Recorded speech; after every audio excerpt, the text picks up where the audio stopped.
भाई नीट में देखो कुछ भी आ सकता है। क्या तुम भी नीट की प्रिपरेशन कर रहे हो? तुम भी नीट यूजी की प्रिपरेशन कर रहे हो? मैंने दोबारा पूछा तुमसे, अगर हाँ तो इधर आओ, इधर आओ। कौन सी चीजें हैं सर जो हमें अवॉइड करनी चाहिए? कौन सी चीजें हैं भैया जो हमें अवॉइड करनी चाहिए? तो ये चीजें हैं। सबसे पहली चीज तो ये है जो तुम्हें अवॉइड करनी चाहिए। इसमें देखो, इस बच्चे ने पर्टिकुलर, ठीक है, इट्स ओके, इसने जो भी चीजें करी है अपने अकॉर्डिंग कर ली होगी, कोई बात नहीं। लेकिन इसने नीट की प्रिपरेशन के लिए ये सारा तामझाम बिखा रखा है यहां पर। अब एक चीज बताओ, तुम यार इसमें पजल नहीं हो जाओगे क्या कि भैया कौन सी चीज क्या है क्या नहीं है, कौन सी पढ़ू नहीं पढ़ू? तुमने जब लगाई थी शुरुआत में, क्या उस टाइम तुम जो देखे थे अभी तक उस चीज को तुम रिकैप कर पा रहे हो क्या? या फिर तुमने दोबारा से इसको लास्ट टाइम कब देखा था? जरा याद करके बताना मेरे को। अब मेरी इंपॉर्टेंट सी बात सुनो, इधर आओ, इधर आओ।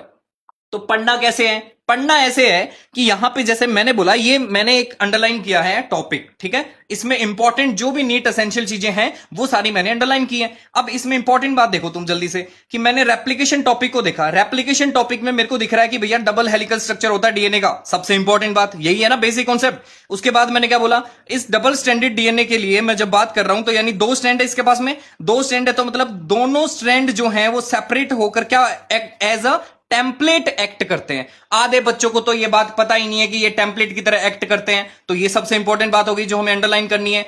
ऐसे तुम लिखते रहो नीट एसेंशियल स्टार मार्क करो, बस बात खत्म करो। इसका मतलब यहां पे जैसे मैंने एक और लाइन अंडरलाइन की है कि एक पेरेंटल स्टैंड होता है और एक न्यूली सिंथेसाइज स्टैंड होता है, और इस मॉड को क्या बोलते हैं? Semi conservative DNA replication. अब यहां पर देखो असर्शन रीजन के लिए इंपॉर्टेंट लाइन देखो, डीएनए रेप्लिकेट सेमी कंजर्वेटिवली। इसका मतलब क्या हुआ? यहां पे ये लाइन हमारे लिए बहुत ज्यादा इंपॉर्टेंट है जो असर्शन रीजन में पूछी जा सकती है। ऐसे ही मैंने यहां पर कई सारी चीजें अंडरलाइन की हैं। इसका मतलब क्या हुआ कि यहां पर मेरे पास में ये पर्टिकुलर जो चीजें हैं, इन चीजों को मैं जब भी देखता हूं तो मुझे सीक्वेंस में अंडरलाइन करनी है। और जल्दी से पार्ट टू देखो, जल्दी से पार्ट टू देखो, जल्दी से।